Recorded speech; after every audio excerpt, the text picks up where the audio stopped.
Pasalnya macam apa, Pak? Ya, dugaan peristiwa pidananya pengancaman sebagaimana diatur di pasal 369 KUHP. Ya. Jadi menurut keterangan pelapor, di dalam laporannya, pelapor selaku kuasa hukum korban menerangkan bahwa dalam pernyataan yang dibuat di depan media, terlapor mengatakan bahwa korban terbiasa untuk berbicara kasar. Kemudian terlapor juga mengatakan akan menghajar korban. Atas kejadian tersebut korban merasa dirugikan. Ya, jadi inilah peristiwa yang dilaporkan oleh pelapor selaku kuasa hukum korban, dan ini akan didalami oleh rekan-rekan penyelidik. Ya, laporannya baru saja diterima beberapa hari yang lalu, ya. Dia yang nantangin Denny Sumargo, giliran dijabanin sama Kodensu, dianya ciut, kagak terima. Dia bawa tuh rombongan temen-temennya. Itu yang gue kocak. Tahu kenapa gue kocaknya? Karena dia tuh blunder. Apa ya blundernya? Jadi kan dia ngasih tahu tuh tuntutan dia segala macam. Habis itu dia bilang kayak begini, Denny Sumargo itu nggak ngerti tata adat istiadat dan lain-lain lah. Pokoknya intinya dia bilang Denny Sumargo tuh nggak ngerti adat dan istiadat suku mereka. Blunder. Kenapa ya blunder? Karena kalau namanya orang kagak ngerti ya kagak bisa dihukum, Pak. Namanya juga kagak ngerti. Bagian dia yang nantangin duluan, giliran dijabanin dianya takut, akhirnya ngelawannya pakai hukum sama teman-temannya juga dibawa rame-rame. Kagak cukup juga buktinya, gua rasa itu. 2 minggu yang lalu lah. Kalau kita kan diam-diam aja laporan ya, artinya kan teman-teman tahu semua konfliknya ya kan, ada perbuatan-perbuatan apa tahu semua kan, ya kita melaporkan dan itu diterima. Ya. Dan sekarang kita di BAP, tadi sudah ada diperiksa dari jam 10.30 kita ada 13 pertanyaan, panjang-panjang lah isinya. Jadi BAP pertama ya? Ya, BAP pertama. Laporkan siapa, Bang? Terkait FA ya. Nah itu dia saya laporkan. Dugaannya, kriminalnya? Ya. Kasusnya? Ya nanti begini, ini kan sudah diperiksa, masih lidik ya. Nanti mekanismenya biar kawan-kawan tahu lah dari tahu. Iya, mengenai Kan ada begitu, udah jelas itu. Ya tidak masalah. Kalau Denny ketakutan dan dia merasa ancaman laporan saya, silakan aja. Karena dari awal kan saya nggak tahu, memang laporannya apa sih? Ancaman apa? Dan waktu dia tanyakan saya di rumah itu hajar itu kan, salam hajar itu kan hukum jamin rakyat. Jadi bukan hajar mukul.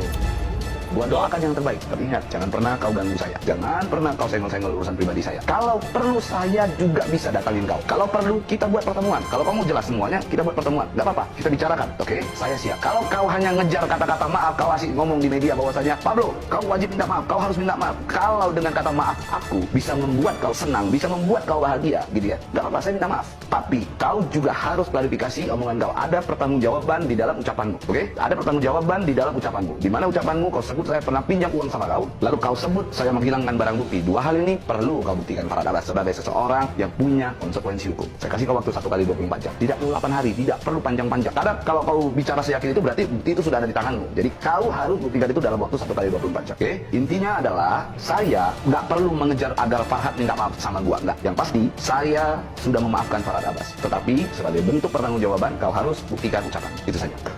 Waktu itu kan kalian tahu sendiri, saya anggap sudah selesai damai. Tapi setelah itu dia panjangkan kan.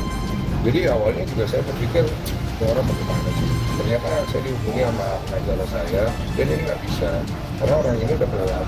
Saya pikir ya sudah kita kasih kuasa kepada mereka untuk diurus secara hukum, karena sebagaimana kan saya juga punya hak.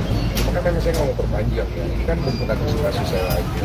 Dan kemudian saya ngerasa bahwa apa yang dilakukan oleh pengacara saya yang tepat dan terbukti. Saya juga kaget ya, masa atensi dari Polda.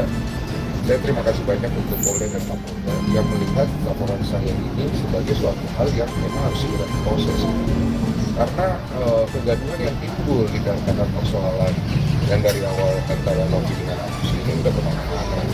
Dan semoga ini menjadi titik terang juga untuk penyelesaian kasus hukum yang saya hadapi supaya sama-sama. Aku sedih, dia panjang, dia dadanya gini. Aku sedih banget. Aku sedih banget. Aku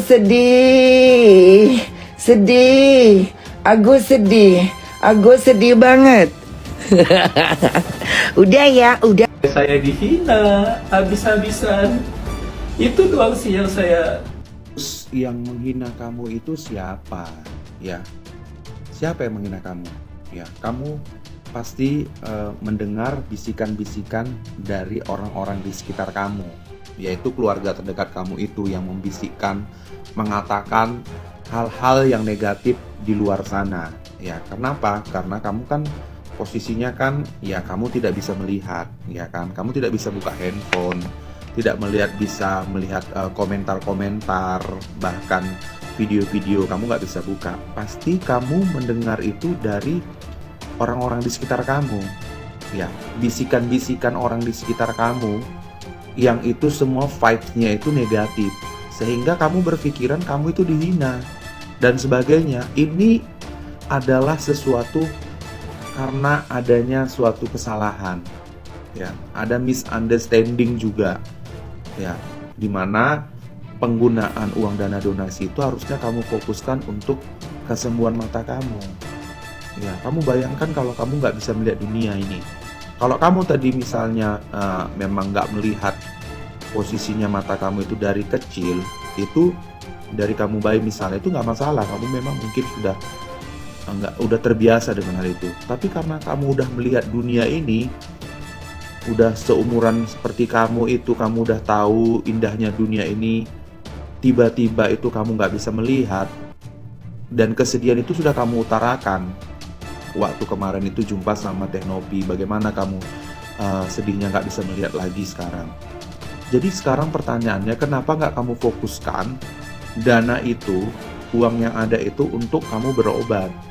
Kamu entah ke luar negeri atau bagaimana, pokoknya itu fokus di situ aja dulu. Yang lain-lain nanti, gitu ya. Fokuskan aja ke situ untuk supaya kamu bisa melihat, gitu. Jadi tidak seperti ini. Jadi kamu dapat uang, malah uangnya dialihkan kemana-mana. Malah kemarin di podcastnya si Denny Sumargo, kamu mengatakan kamu mau pulang ke Aceh bawa duitnya itu untuk biaya hidup kamu di sana. Kamu nggak memikirkan duit segitu itu berapa lama bisa bertahan? Itu pasti akan habis. Dan kondisi kamu itu gimana ke depannya? Ya kalau misalnya itu istri kamu bisa mendampingi sampai kamu tua, kita nggak tahu loh di zaman sekarang ini. Apa ada yang mau menerima kita itu? Ya keadaan kita nggak bisa bekerja, nggak bisa menghasilkan. Kita sebagai suami yang harusnya kita, ya laki-laki ini yang mencari nafkah. Nah, coba pikirkan panjang. Jangan emosi yang dibawa karena bisikan-bisikan yang nggak jelas. Oke, Gus? Berbeda gitu ya, kebalikannya. Yang ibu siapa ya, ibu Marlina apa siapa yang ngomong gitu, dia bilang Mas Agus cerita katanya tentang adanya pengancaman untuk pemindahan uang katanya ke bank. Hah? Pengancaman apa? Tidak ada pengancaman. Yang jelas pada saat minta mutasi loh, bukan minta duit, minta mutasi. Saya emang tegas, saya bilang tolong ya Mbak dibantu segera gitu ya. Terus kan intinya minta mutasi kalau emang bener nggak dipakai untuk aneh-aneh gitu, nggak ini, kenapa takut ya nggak sih? Ntar bilang di rumah sakit lah, ntar bilang depresi lah, mana hasil diagnosa dokter depresi, kan kagak ada, asal nyebut doang asbut bilang depresai kan agak aneh ya. Haknya Agus itu ya emang haknya Mas Agus. Tadi ada yang komen katanya haknya Agus, ya haknya Agus untuk berobat. Haknya Mas Agus emang betul untuk berobat. Kalau dibalikin ke donatur gimana? Aku sih nggak masalah ya. Mau ini uang nanti di ke pengadilan, mau di kedonaturin atau di Mas Agusin, terserah gitu. Tapi yang jelas ini harus ada kesepakatan di antara kedua belah pihak. Itu aja aku mah. Kan makanya kemarin dijelaskan pihak ya